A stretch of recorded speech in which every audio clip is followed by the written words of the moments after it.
Tradição é tradição, TV Cidade Verde na eleição, você já sabe, cobertura das eleições é aqui na TV Cidade Verde, Elivaldo Barbosa já aqui ao meu lado. Boa tarde, Elivaldo, mais uma vez. Mais uma vez, boa tarde, Joelson, e boa tarde a você que nos acompanha. Elivaldo Barbosa, pesquisa Ibope mostrou aí, mais uma vez, cenários para a disputa à presidência do Brasil. E no momento importante, nós estamos às vésperas das convenções partidárias, são cenários já próximos à realidade, pelo menos na maioria das coalizões partidárias, das coligações e também das estratégias de cada partido que está aí de olho na sucessão do presidente Michel Temer. Olha, 2.000 eleitores foram ouvidos nesta pesquisa que foi realizada entre os dias 21 e 24 de junho.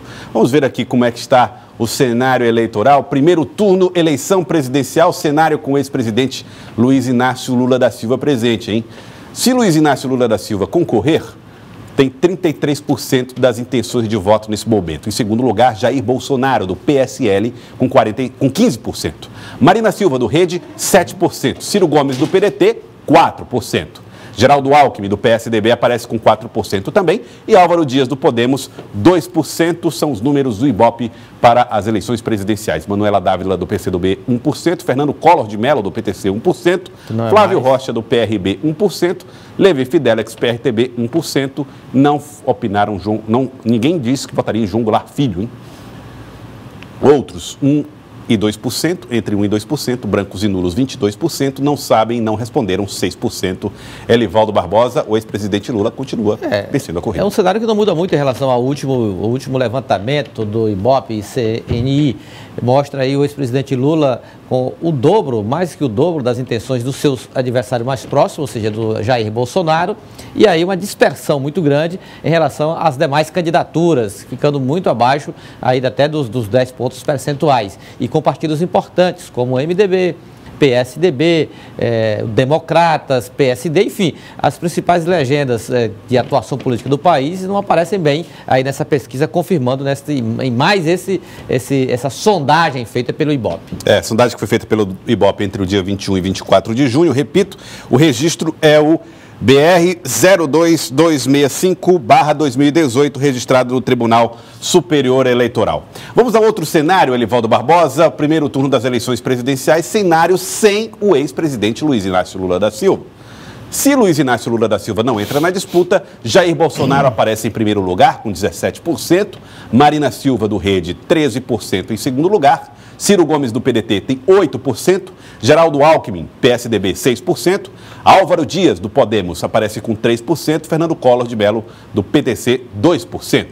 Fernando Haddad, do PT, que seria o candidato do PT caso Lula não entrasse na disputa, aparece com 1%, Flávio Rocha, do PRB, 1%, Guilherme Boulos, do PSOL, 1%, Henrique Meirelles, do MDB, 1%, Levi Fidelix, do PRTB, 1%, Manuela Dávila, do PCdoB, também com 1%. Rodrigo Maia, do Democratas, aparece com 1%, empatado com João Goulart Filho. Outros candidatos juntos, menos de 1%. Brancos e nulos, 33% se Lula não for para a disputa, hein? Então, é um cenário que mostra o seguinte, quem se beneficia aí? Marina Silva, que cresce, né? Fica ali próximo já com quase um empate técnico com o Bolsonaro, e branco e nulo. São os dois fatores que mais sofrem alterações neste cenário sem Lula. Ciro Gomes consegue dobrar a votação, vai para 8%, sai de 4%, vai para 8%, porém não chega a encostar em Marina Silva, que está na segunda colocação. Não sabe, não respondem, 8%. Vamos agora para outro cenário, aqui nesta corrida presidencial. Intenção de voto espontâneo quando não é apresentada uma lista de candidatos. Lula aparece com 21%, Bolsonaro 11%, Marina Silva 2%, Ciro Gomes 2%, Álvaro Dias 1%.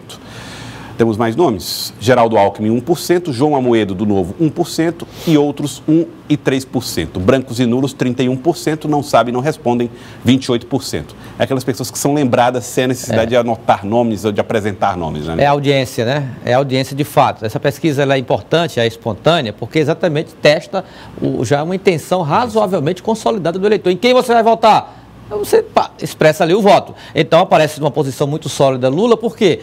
duas vezes presidente, há muito tempo candidato à presidência da República por razões mais que óbvias. Agora mostra a competitividade de Jair Bolsonaro, o pré-candidato do PSL. Por quê? Porque exatamente ele é lembrado por 11% de forma espontânea. Então ele tem, de fato, um potencial muito grande para se tornar um candidato competitivo na disputa pela presidência da República. E os campeões de rejeição, Elivaldo Barbosa? Vamos ver aqui na pesquisa do Ibope. Aqueles que são menos queridos, vamos dizer assim, pelos eleitores.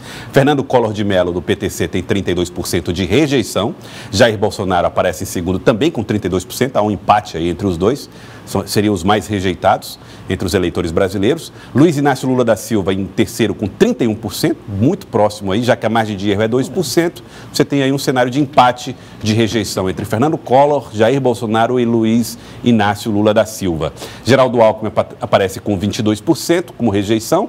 O quinto mais rejeitado, Ciro Gomes, do PDT, com 18%, empatado com Marina Silva, do Rede Sustentabilidade, com 18%. Rodrigo Maia, 13% de rejeição, Fernando Haddad, 12%, Henrique Meirelles, 11%, Levi Fidelix, 10%, Aldo Rebelo, 9%, empatado com Álvaro Dias, em rejeição.